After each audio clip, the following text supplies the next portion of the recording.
নমস্কার বন্ধুরা, আমার কিচেনে আপনাদের প্রত্যেককে ওয়েলকাম। আমি আজ সম্পূর্ণরূপে নিরামিষ একটা ট্র্যাডিশনাল রেসিপি ছানার ডালনা বা ছানার তরকারি বানাবো। নিরামিষ দিনে আমরা তো পনিরটা প্রায় খেয়েই থাকি, তো পনিরের পাশাপাশি ছানার ডালনাটাও একটা ভালো রেসিপি। তাহলে চলুন শুরু করি আজকের রেসিপি ছানার ডালনা। প্রথমে আমি ছানাটা বানিয়ে নেব, তার জন্য আমি 1 লিটার দুধ ফুটিয়ে নিয়েছি। এবার এতে লেবুর রস দিয়ে ছানাটা কাটিয়ে নেব। এখানে কিন্তু রেডিমেড ছানাও ব্যবহার করা যেতে পারে। আর এখানে আমি একটা কাগজি লেবুর রস বার করে নিয়েছি, সেই লেবুর রসটা দিয়ে আস্তে আস্তে ছানাটা কাটিয়ে নিচ্ছি। যদি লেবুর রস না থাকে তাহলে ভিনিগার দিয়েও ছানাটা কাটিয়ে নিতে পারেন। ছানাটা ভালোভাবে কেটে গেছে, এবারে জলের থেকে এটা আলাদা করে নেব। যদি ছানাটা ভিনেগার দিয়ে কাটান তাহলে আলাদা করে একটু ঠান্ডা জল দিয়ে ধুয়ে নেবেন। আমি যেহেতু কাগজি লেবুর রস দিয়ে কাটালাম, তো আর জল দিয়ে ধুয়ে নেব না, কারণ কাগজি লেবুর একটা সুন্দর গন্ধ আছে। আর এখানে ডালনাটা বানানোর জন্য আমি 2টো আলু ডুমো করে কেটে রেখেছিলাম, সেটা একটু সিদ্ধ করে নিচ্ছি। আর অন্যদিকে ছানার জলটা ঝরানো হয়ে গিয়েছে, এবার ছানাটা মেখে নেব ভালো করে।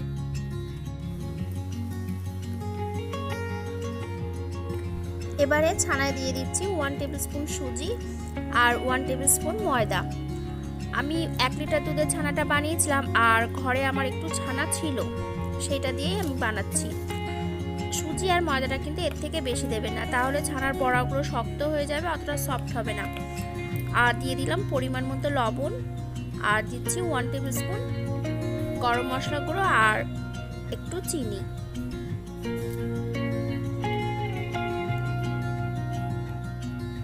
এবার সমস্ত কিছু হাত দিয়ে ভালোভাবে মেখে নেব। সুজি অথবা ময়দা এখানে যে কোনো একটা কিছু নাও দিতে পারেন। আমি সুজি আর ময়দাটা দিলাম কারণ বড়াগুলো ভাজার সময় ফেটে যাবে না, আর ছানাতে যদি এক্সট্রা জল থাকে তাহলে ওটা অ্যাবজর্ব করে নেবে। ছানাটা ভালোভাবে মেখে নিয়েছি। এবারে দিয়ে দিচ্ছি 1 tablespoon red chilli powder. Red chilli পাউডারের বদলে এখানে কাঁচা লঙ্কাটাও ব্যবহার করতে পারেন।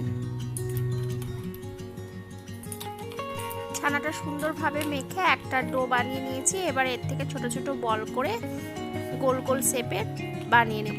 আপনারা যেমন চান সেরকম শেপ দিতে পারেন।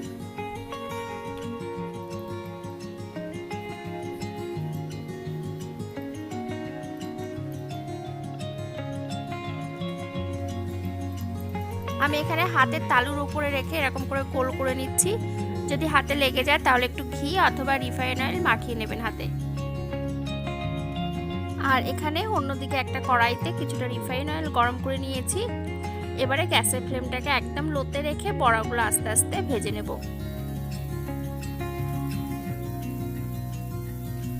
আমি যেভাবে ছানার বড়াগুলো বানালাম, এইভাবে যদি বানান তাহলে একটা বড়াও ভাঙবে না বা ফেটে যাবে না।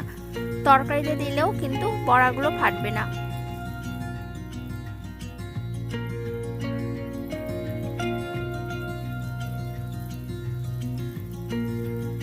ছানার বড়াগুলো 1 পিঠ ভাজা হয়ে গিয়েছে, আর 1 পিঠ উল্টে দিয়ে এরকম সোনালী রঙের করে ভেজে নিচ্ছি।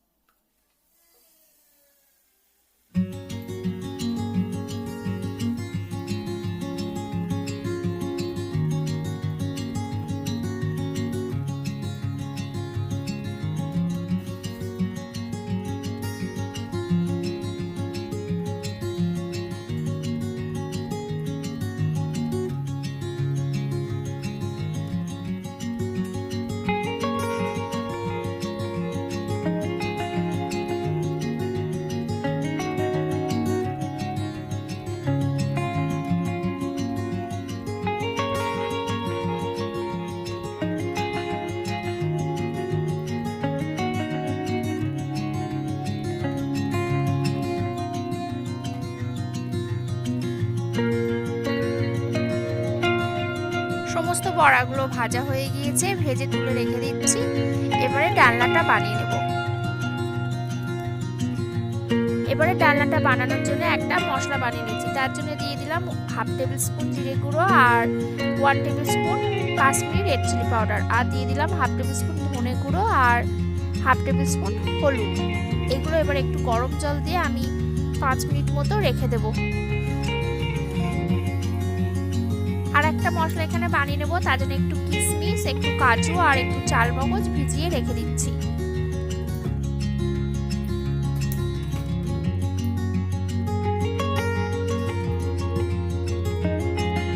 এবারে ওই রিফাইন অয়েলে একটু ফোড়ন দিয়ে দিচ্ছি। ফোড়নের জন্য দিচ্ছি এখানে তেজপাতা, একটা কাঁচা লঙ্কা, একটু দারচিনি আর একটু এলাচ, আর দিয়ে দিয়েছি কটা লবঙ্গ। এর থেকে একটা সুন্দর গন্ধ বার হলে তারপর যে মশলাটা বানিয়ে রেখেছিলাম পেস্টটা, সেটা দিয়ে দেব।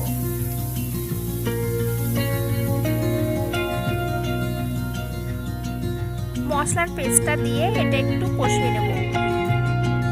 গ্যাসের ফ্লেমটাকে লোতে রেখেই কিন্তু কষাতে হবে, তা না হলে মশলাটা পুড়ে যাবে, ভালো কষা হবে না। এবার দিয়ে দিলাম 1 টেবিল স্পুন আদা বাটা। এবারে যে মশলার জলটা ছিল সেটা দিয়ে দিলাম। আদাটা দিয়ে কিন্তু বেশিক্ষণ কষাবেন না, তাহলে তিতো হয়ে যাবে। মশলার থেকে অয়েলটা সেপারেট হয়ে গেলে এতে দিয়ে দিচ্ছি সিদ্ধ করে রাখা আলুগুলো। এবারে আলুগুলোর সঙ্গে মশলাটা ভালোভাবে নেড়ে নিয়ে আমি 2-1 মিনিট ঢাকা দিয়ে রেখে দেব।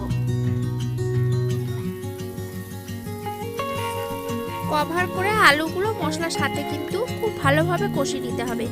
এর থেকে কিন্তু একটা খুব সুন্দর গন্ধ বার হয়েছে। এবারে যে পেস্টটা বানিয়েছিলাম কাজু কিশমিশ আর চালমগজের, সেটা দিয়ে দিলাম, আর দিয়ে দিলাম পরিমাণ মতো লবণ। এবার এগুলো একসাথে নেড়ে দিয়ে আবার 2-1 মিনিট আমি কষিয়ে নেব।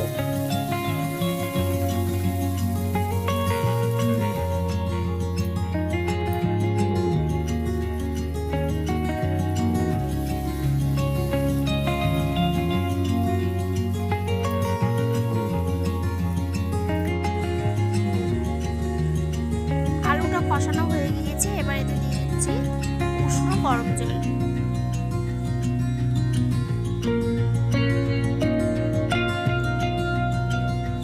জলটা কিন্তু যে যেমন গ্রেভিটা রাখবেন সেই অনুপাতেই দেবেন।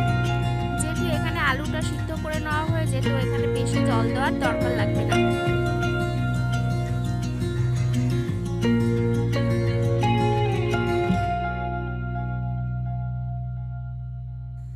ডালনাটা ফুটে উঠেছে, এবারে ভেজে রাখা ছানার বড়াগুলো এতে দিয়ে দেব। সমস্ত বড়াগুলো দিয়ে দিলাম। এবার গ্যাসের ফ্লেমটাকে লোতে দিয়ে 2-1 মিনিট কভার করে ফুটিয়ে নেব।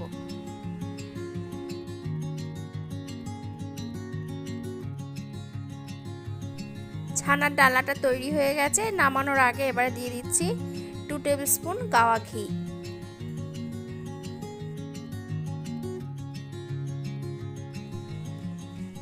এবারে গ্যাসটা অফ করে দিচ্ছি। আর এখানে আমি একটা ছানার বড়া নিয়ে কেটে একটু দেখিয়ে দিচ্ছি যে কতটা নরম হয়েছে বড়াগুলো।